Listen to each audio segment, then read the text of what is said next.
সুদূর বুদুর করলেই খাইয়ে ফেলাবো কিন্তু। তোরে এক সপ্তাহ টাইম দিছি, এক সপ্তাহের মধ্যে দিবি। ভাই ভালো আছেন? আছি। কি অবস্থা তোদের? এই তো ভাই চলতেছে। তা আজকে মক্কেল কয়টা ম্যানেজ করতে পারিছেন? আজকে বেশি মক্কেল ম্যানেজ করতে পারিনি, বুঝেছিস? সরকারের পরিবর্তন হয়েছে তো, আর মনে করে 2 নম্বর কাজেও ঝামেলা প্রচুর। একটা ড্রাইভিং লাইসেন্স একজন করতে দিয়ে বারবার ফোন দেয়, মনে কর মাথাটা খারাপ করে ফেলে। হাইটে কাজ কাম করার থেকে বর্তমানে সিটারি ব্যবসা না আরো কষ্টদায়ক হয়ে দাঁড়ায়। যারা মনে কর ভ্যান রিক্সা চালায় ওরাও তো সন্ধ্যার পর বাড়িতে রিল্যাক্স হয়ে দুটো ভাত খাতে পারে। আর আমি কালকে মনে কর ভাত খাতে পাইছি 11টার সময়, ওই সময় এক মক্কেল ফোন দিয়ে বলতেছে ভাই আমার লাইসেন্সটা কবে দেবেন? তা ভাই জ্ঞান জ্ঞানে আর ভালো লাগে। আরো তো এই না, বাথরুমে হাক দিয়ে বসলো অনেকে ফোন দিয়ে বলে যে ভাই লাইসেন্স কবে দেবেন? তা এরা যদি বিআরটিতে লিগাল হইতে লাইসেন্স করতে দিত তাহলে কি কারোর কাছে ফোন দিতে পারতো? তো মনে করে এই 2 নম্বর ব্যবসায় তো এখন আর মজা নেই। আর আমার যোগাযোগ তো জানিস আগুন, কোনো পরীক্ষা কিচ্ছু দেয়া লাগে না, শুধু টাকা নিই আর লাইসেন্স সেলফ দিই। তো মনে কর তারপরেও অনেক মানুষ আছে যে টাকা পয়সার বিষয় কুতকুত করে, এই জন্য মনে করে লাইসেন্সের ব্যবসা মনে হচ্ছে আমার দ্বারা আর বেশি দিন করা সম্ভব হবে না। তাহলে তোরা থাক, এক মক্কেলের ডাবল লাইসেন্স ইমার্জেন্সি করে দেবে, না হলে মার খাওয়া লাগবে। ঠিক আছে ভাই। তো ভাই এসব বাদ দেওয়া যায় না? আরে সিটারি করতে রক্তে মিশে গেছে, আর বাদ দেওয়া যায়? ঠিক আছে থাক। এ ভাই দাঁড়ান, আমার লাইসেন্স করতে আপনার কত টাকা দিছি?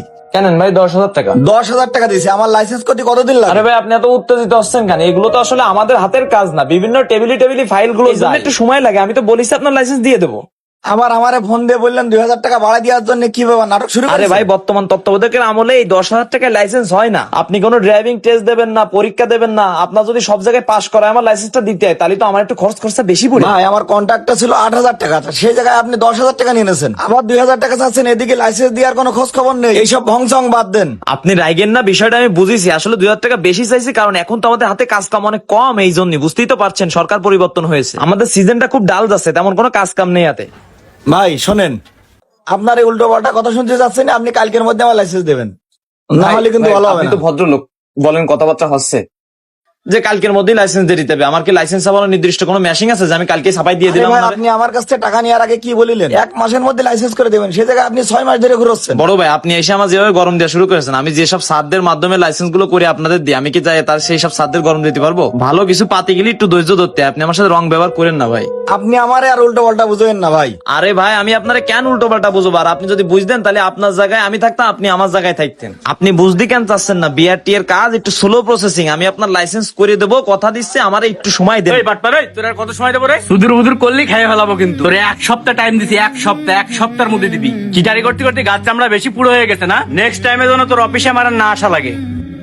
তোরা এই ড্রাইভিং লাইসেন্স করার নাম করে মানুষের নাকে দড়ি দিয়ে ঘুরাস। এদের কাজই এই, আমি বাদ দে চল। মানুষ এখন সচেতন, এই চিটারি ব্যবসা বাদ দে। বাদ ওরা দেশে ভাত না খেয়ে থাকতে পারবে, কিন্তু সিটারি ব্যবসা না করে থাকতে পারবে না। ড্রাইভিং লাইসেন্স আমাদের একটি অনেক গুরুত্বপূর্ণ জিনিস, আর এই ড্রাইভিং লাইসেন্স করতে যে এরকম ভুক্তভোগী হয়নি আমার জানা মতে এমন কোনো মানুষ খুঁজে পাওয়া খুবই কষ্টদায়ক। তাই এই ধরনের কাজগুলো যারা করে থাকেন আমি তাদের উদ্দেশ্য করে বলছি, আপনারা এগুলো কাজ থেকে বিরত থাকুন। আর এমনটা কার কার সাথে ঘটেছে অবশ্যই কমেন্ট করে জানাবেন।